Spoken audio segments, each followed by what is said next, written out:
సైంటిఫిక్గా రాముడి birth డేట్ని birth ఇయర్ని calculate చేయగలమా? ఎస్, గ్రహాలు నక్షత్రాలు యూజ్ చేసి. బాలకాండ సర్జా 18లో వాల్మీకి చెప్పారు రాముడు పుట్టినరోజు చైత్ర శుక్ల నవమి అని. అది 9th day of bright half of the Chaitra month, Punarvasu నక్షత్రం అని. But 5 planets Surya, Mars, Jupiter, Venus, Saturn and moon అంటే మేషరాశి, మకర రాశి, కర్కాటక రాశి, మీనరాశి, తులారాశి పునర్వసు స్టార్లో ఉన్నాయని ఇది ఒక ఆస్ట్రానామికల్ సిగ్నేచర్గా చూపించారు. మోస్ట్ వైడ్లీ యూస్డ్ టూల్స్ కొన్ని ఉన్నాయి. టెలెరియం అని ఓపెన్ సోర్స్ ప్లానెటేరియం అది.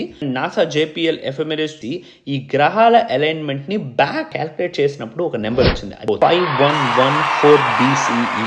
ఈ స్కై ప్యాటర్న్ ఎగ్జాక్ట్గా మ్యాచ్ అయింది దానికి. క్యాల్కులేషన్స్లో Jan 10th అని రిఫరెన్స్ తీసుకునే దాన్ని బట్టి ఉంటుంది. Julian calendar or Gregorian calendar, Ayodhya location ఎక్కడ ఉంది, వీటి మీద. దీని అంతటిని ఆర్కియో ఆస్ట్రానమీ అని అంటారు. ఏన్షియంట్ స్కై రికార్డ్స్ని సైన్స్తో వ్యాలిడేట్ చేయడం, లూనార్ తిథి, నక్షత్రం, గ్రహస్థితి వీటిలన్నింటినీ కలిపితే ఒక టైం స్టాంప్ వస్తుంది. అదే ఈ నెంబర్.